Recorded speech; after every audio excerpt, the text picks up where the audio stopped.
Ég ætla að gera hér aðeins grein fyrir síðustu 20 árum og skoða svona ákveðið samhengi í hvaða samhengi við störfum og að róta aðeins í jarðveginum sem vonandi ber þannig árangur seinna meir að starfið blómstrar og dafnar enn meir.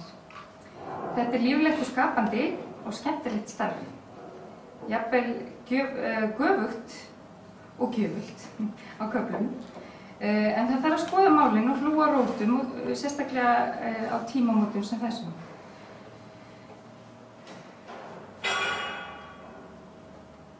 Ef við skoðum úr hverju er að moða,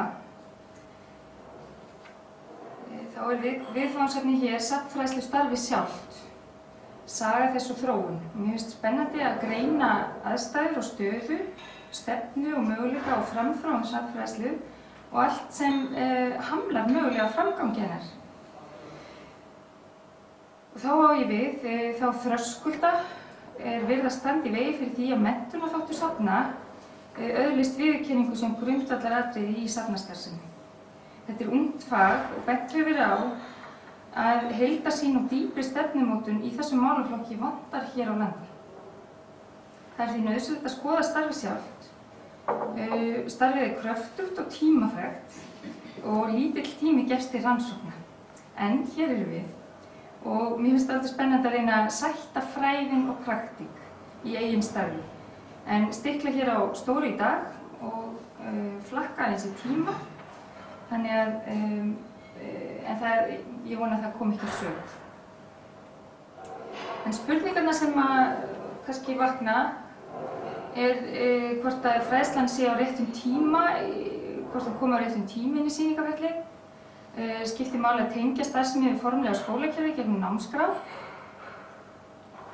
sagnfræðsla þjónusta og svona ákveða grunni er verið að byggja og hún er alltaf persónubundin og það er kannski eitthvað sem við þurfum að huga að þegar fræðslu fólkið er kannski farið í önnur störf eins og gjarnan gerist, eins og með Lóu og Þorbjörgu sem hafa sinnt þessu áður og við kynnumst þeim hér aðeins seinna, að þá hvað situr eftir, hvaða grunnur situr eftir safninu. Og spurningar eins og sagnfræðsla tekin alvarlega sem fag. Og ef við kíkjum á menntunarhlutverk safna í stærra samhengi, þá má alls ekki máttleysi ríkja gagnvart þróun í fræðslustarfi. Því fátt er mikilvægara en framþróun þess og starfsfólki þarf sífellt að vera opið fyrir það læra og starfið krefst gífurlegra orku og svona slagkrafts. Og hér sést Louvre-safnið í París sem fyrst allra safna opnaði dyr sínar almenningi í kjölfar frönsku byltingarinnar 1793. Ef við leikum okkur aðeins með þríhyrningsformið þá má einnig finna það hér í málverkinu eftir Kjarval, Snjór og gjá sem að sagnagestum er hér bent á. En fræðslan miðast alltaf við sýningar og hér á Kjarvalsstöðum var sett upp sýning til svona salónsýning. Öll verk voru hengd upp, það var svona verið að viðra geymslurnar aðeins. Og þessi aðferð var í svona anda salónsýningar sem sjálfstæðamyndin líka innan úr Louvre-safninu. Og það er alltaf skemmtileg lýsing á því þegar Louvre-safnið var opnað almenningi fyrst allra safna, þá var ferlinu lýst þannig að einkasafni konungs væri breytt úr lokuðu leiksvæði hans í menntastofnun fyrir alla. Og í orðinu museum sem tengist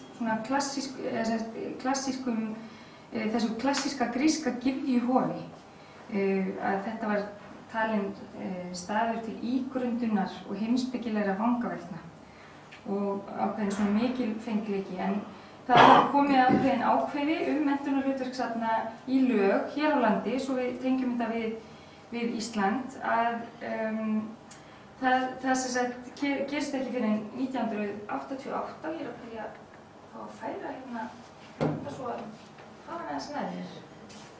Svona. Og hafa hann bara hér, ef ég má. Svona. Fel ég mig endanlega bakvið. Svona.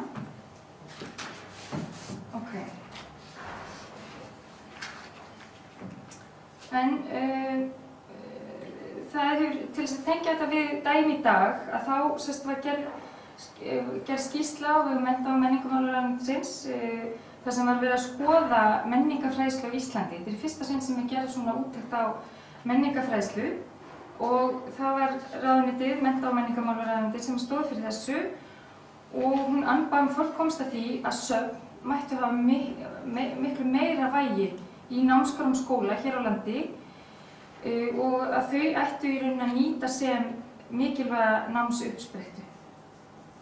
Ég varpa hér tveimur skilgreiningum af því hvað safn fyrir svona þá sem ekki með bakgrunn í safnfræði eða tengjast í.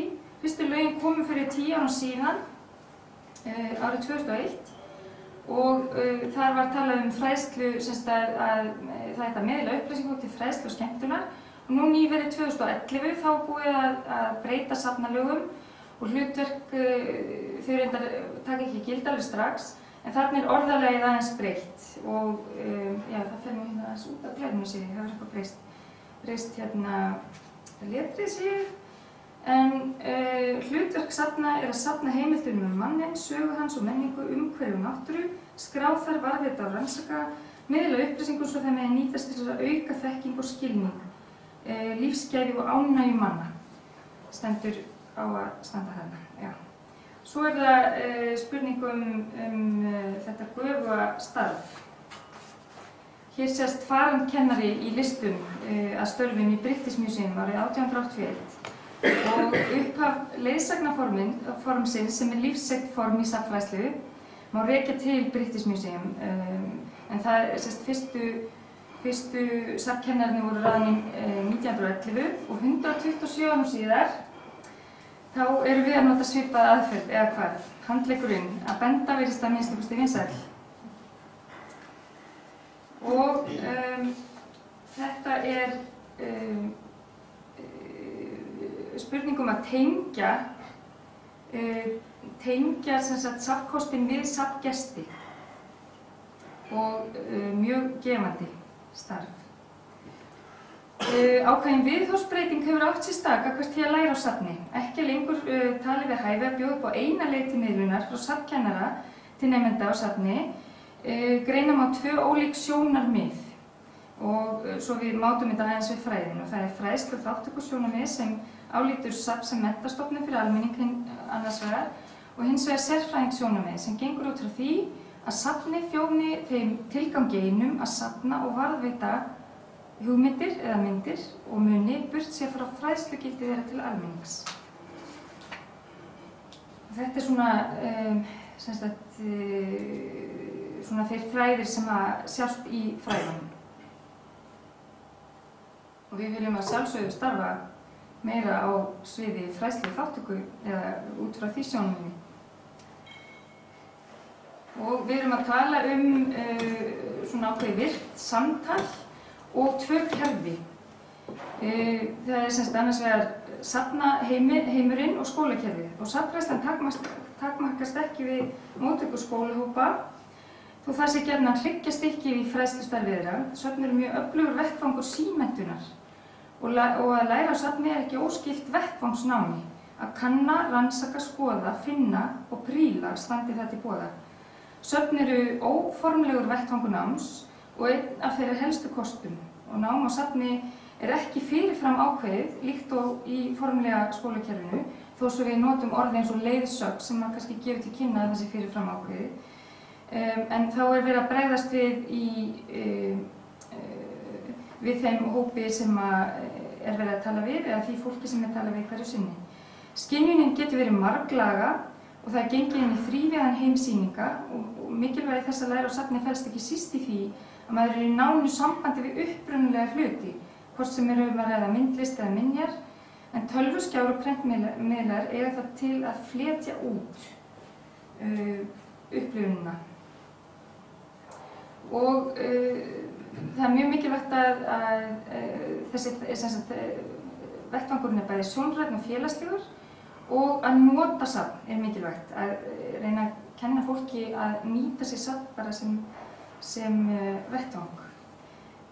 En safngestur ræður yfirleitt för, þó að sýningarstjóra miðli hinum ýmsu viðfangsefnum á skipulagðan hátt og geta þeir reynt að stýra upplifun safngesta óháð viðfangsefni. En það þó alltaf safngesturinn sem ákveður hvað hann finnst þess virði að skoða, hversu miklum tíma hann veri í safnheimsókn, í hvað samhengi, eða hvort hann komi einn síns leiðsvegar með hópi fólks. Safnfræðsla snýst ekki einungis að safn kenni eða fræði safngesti eitthvað, heldur að þeir noti safn á þann hátt að það hafi persónulega merkingu í þeirra huga. En þar fást tækifæri til að upplifa og meðtaka þekkingu á lifandi, oft á tíðum óþvingaðri hátt en í kennslustofu. Og í menntunarhlutverkinu felst þessi áskorun að koma til móts við ólíka þarfir, eins og við reynum að gera hér innan hús. Og skilgreining á safnfræðslu, þetta ágætt skilgreining hér frá Barry Lord, að læra á safni tilfinningalegt umbreytingaferli, þar sem ný viðhorf mótast, sjálfsprottin áhugi kviknar og gildir og endurmetin út frá upplifun í óformlegu og sjálfstýrðu samhengi. Og ef við kíkjum aðeins á þetta eru myndir úr starfi bara sem að hér 20 ára starfi og það má velta fyrir sig hvort að hér hafi átt sér einhver umbreyting stað. Og við þurfum að vera í ákveðnu samtali við það sem að gerast í námskrá og hér ný námskrá fyrir öll skólastig, leikskóla, grunnskóla og framhaldsskóla og þar kemur læsi fyrst, í fyrsta sinn í námskrá á Íslandi talað um læsi í mjög víðum skilningi og myndlæsi fellur þar inni sem að henta náttúrulega listasögum mjög vel. En við að rýna í þessa sögu þá skoðið ég nokkra blaðagreinar, tók viðtöl við það sem hafa sinnt starfinu og svona innanhúsgögn má segja. Og praktikinn, við erum óskaplega praktísk stofnun og erum mikið í því bara að vera á gólfinu. Og hér sést Ólöf K. Sigurðardóttir sem var deildarstjóri fræðsludeildar lengi vel. Og við þurfum að huga hlutum eins og rödd og rými og segja frá. Þetta óformlegt spjall, virkt samtali eins og ég minntist á það. Huga aldrei á þroska, gera sýningar aðgengilegri, vekja áhuga safngesta framtíðarinnar. Við vinnum þetta alltaf út frá þeirri forsendu og það hefur verið bent á að við höfum bara eitt tækifæri. En við erum, hóparnir koma bara einu sinni. En það líka, við erum að tala um 3 safnhús og mér skilst að ekkert safn á Íslandi búið yfir jafn miklu sýningarrými. Það er Hafnarhús, Kjarvalsstaðir, þar sem við stöðum núna, og Ásmundarsafn. Og það má, hér eru myndir úr starfinu. Við viljum að sjálfsögðu vera framúrskarandi. Og 3 safnstjórar, Hafþór, sem er núverandi safnstjóri. Og hér eru stiklur úr viðtali, eða viðtölum frá 2005 til 2006 og mér fannst áhugavert hérna, ég höfðu áslögan á forskoti á öllum sviðum og við reynum það svo sannarlega. Og Eiríkur Þorláksson sem var hér 97 til 2005, hann talar um aukin umsvif, það var mikið viðtal við hann þarna 2001 í kjölfar þess að fræðsludeild Listasafns Reykjavíkur fékk hinn íslensku safnaverðlaun. Og þarna tínaði hann til hluti sem að hafa verið svona, það eru aukin umsvif, þarna kemur Hafnarhúsið til sögunar og hann talar um að hann sem gamall kennari taldi skort á að börn kynntust myndlistasögu og gaf veglega gjöf til grunnskóla, 100 börn til skóla og þarna kemur annar starfsmaður í fræðsludeild, starfsmaður nr. 2 inn og það eru semst 2 fastar leiðsagnir á sunnudögum, akstur skólabarna tryggður og fræðsluefnum R.A. Kjarval og Ásmund. Og það má eiginlega segja að þetta sé grunnurinn í okkar starfi í dag, frá 2001. En þessi viðurkenning fyrir fræðslustarf safnsins var veitt árið 2001 og 10 ár síðan og þótti dómnefndinni deildin hafa sinnt listfræðslu til almennings af fagmennsku og verið leiðandi hvað varðar uppeldishlutverk innan safnastarfs á Íslandi. Og Eiríkur segir hér í viðtalinu hérna, fyrst og síðast hlýtur Listasafn Reykjavíkur að vera þjónustustofnun fyrir borgarana og áhugaverðar svona áherslur sem koma fram. En Gunnar Kvaran er sá safnstjóri sem ræður fyrst inn safnkennara og það gerist 1991 og hann talar þarna safnabyltinguna sem skila sér dálítið seint til Íslands eða 20 árum síðar en svona annars staðar. Það er sem sagt að listasöfnin séu ekki lengur lokuð fræðasetur, safnsíður fyrir alla fjölskylduna og 1993 breytast forsendur hér í safninu að leigustarfsemi er ekki lengur í gangi hér á Kjarvalsstöðum sem þýddi að þetta var rekið þá meira sem safn ekki en fram að þeim tíma hafði verið leigustarfsemi sem þá var ekki sinnt sem hluta fræðslu og það var settar upp þessar föstu sýningar í Kjarvalssal eða Austursal. Og Þorbjörg Gunnarsdóttir, hún sem sagt talar að þegar hún kemur hérna inn þá er þetta náttúrulega ofboðslega spennandi starf og hún ráðin til þess að ná til safngesta framtíðarinnar og hafði nákvæmlega ekkert í höndunum, ekki einu svona borðstaf og undirbúningurinn fólst í miklum lestri, hún var send í fræðsluferð til Frakklands, Gunnar sem sagt franskmenntaður og hafði tengingar þangað og nýtti sér gögn frá öðrum fræðsludeildum og svona dósenta handbækur sem reyndar dálítið annað fyrirkomulag sem svona sjálfboðaliða fyrirkomulag í Bandaríkjunum sérstaklega en það sem sagt var leitað í þann brunn og frá upphafi var fræðslan hugsuð sem ákveðin viðbót við skólakerfið og rík áhersla á fjölda hópa og þetta var svona, já, stórkostleg og metnaðargjörn plön, sagði Þorgerður. Og ég lista hér upp fólki sem tók þátt í þessu meðinni að því það hefur verið þannig fyrirkomulag að það svona lausráðið fólk og Ólöf sem kemur hérna 92 strax sem í þessar helgarleðsagnir sem var sent í 2 söfnum alla sunnudaga fram til ársins 2009 og hún með svona ýmsa með sér í einhverjum hlutastörfum og þeir sem ég strika hérna undir þeir koma þá aftur til sögu eða aftur við sögu í öðrum verkefnum og það er mjög metnaðarfull námskeið í boði listasögunámskeið, þetta var reynda bara gert einu sinni og keyrt áfram af miklum krafti, talaði gífurlega vinnu og lýjandi starf, verkefni voru þýdd og staðfædd og ákveðin svona forréttindi var augljóst af þeim sem ég ræddi við tók 6 viðtöl og mikil forréttindi að fá að vinna við að miðla myndlist. Efni sent út 2 ári og ákveðna tenginga við námskrá og við höfum haldið þessu til streitu. Og það sem gerist, það mjög góð skýrsla sem var í rauninni svona það síðasta sem Þorbjörg gerði í þágu fræðslumála. Hún náttúrulega var hér lengi sem deildarstjóri safnadeildar líka og hún skilaði af sér skýrslu sem heitir Menningarsamskipti og þar festast þessi rútupeningar í sessi. En þar mælt með að mótuð verði skýr og sameiginleg stefna framtíðarskipan, menningarfræðslu, og framtíðarsýnin var að unnið yrði að fræðsluefni fyrir alnetið og margmiðlun notuð til menningarfræðslu. Svo tekur Lóa við og hún segir þegar ég ráðin inn í fullt starf þarna 97 þá í raun búið að leggja mig fínan grunn að deildinni. Það var búið að leggja upp ákveðna hugmyndafræði sem byggði á því að okkar hlutverk væri að auðga heimsóknir og gera verk aðgengilegri. Það var strax dálítið sterk pólitík í þá átt að við værum ekki að tala til fáfróðs almennings. Heldur væri þetta svona virkt samtal. Það væri hlutverk fræðsludeildarinnar að hjálpa gestum safnsins að njóta þess sem safnið bauð upp á og ég held að við höfum haft það að leiðarljósi alla tíð.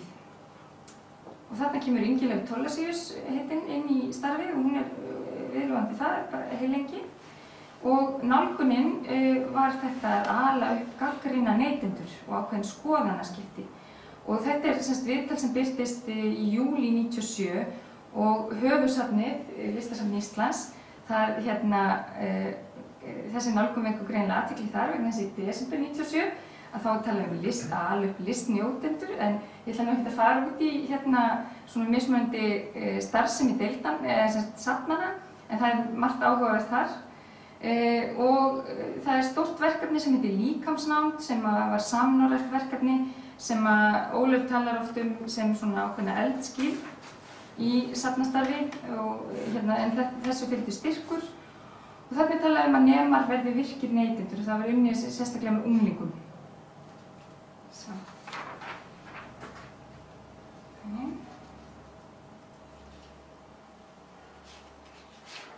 Þannig fleira fræðslu fólk sem hefur komið hér að, það hafa 35 manns komið að deildinni, þó svo hafi aldrei verið fleiri en 2 í fullu starfi. Verkefnin sem voru fest í sessi á þessum tíma eru í tengslum við safneignun okkar, það Kjarval fyrir 7. bekk og Ásmundur fyrir 4. bekk. Það var gerð tilraun til þess að gera margmiðlunarefni fyrir Ásmund og það var hugsað sem margmiðlunarefni fyrir Erró, Kjarval og Ásmund en það í rauninni stoppaði bara vegna fjármagns. Og þannig Helena mætt og það var svona ákveðnir vaxtarsprettir eða vaxtarverkir stundum og árið 1999 þá var fenginn styrkur fyrir nýsköpunarverkefni sem Helena vann og ætlar að segja ykkur aðeins frá hér á eftir. Og mér fannst alltaf áhugavert þetta orðalag, mér minnir þetta komið frá Ólöfu. Árið 2000 þegar Hafnarhúsið kemur inn í starfsemina, bætist við starfsemina, þá talaði að það hafi aldrei verið rétt gefið eftir að það kom til söguna. Það bara bættist við verkefni og auki rými en ég veit ekki hvort hún átti við nákvæmlega fjármagn eða fólk eða hvað, en allavega áhugaverð hugmynd og svona eitthvað sem mætti kannski pikki í þá sem hlúa að starfseminni í borginni og kannski minna þetta, ég veit það ekki. En það sem sagt eru hér, það voru gerðar ákveðnar tilraunir. Ólöf fer í námsleyfi í 2 ár og þá kemur Hanna Styrmis og hún Ingilöfu þá líka og þær gerðu ákveðnar tilraunir svona með aðferðir, ákveðna Visual Thinking Strategies sem í rauninni fengið frá MoMA og þá var farið að nota aðferð sem svona, virkar mjög vel fyrir fámenna hópa.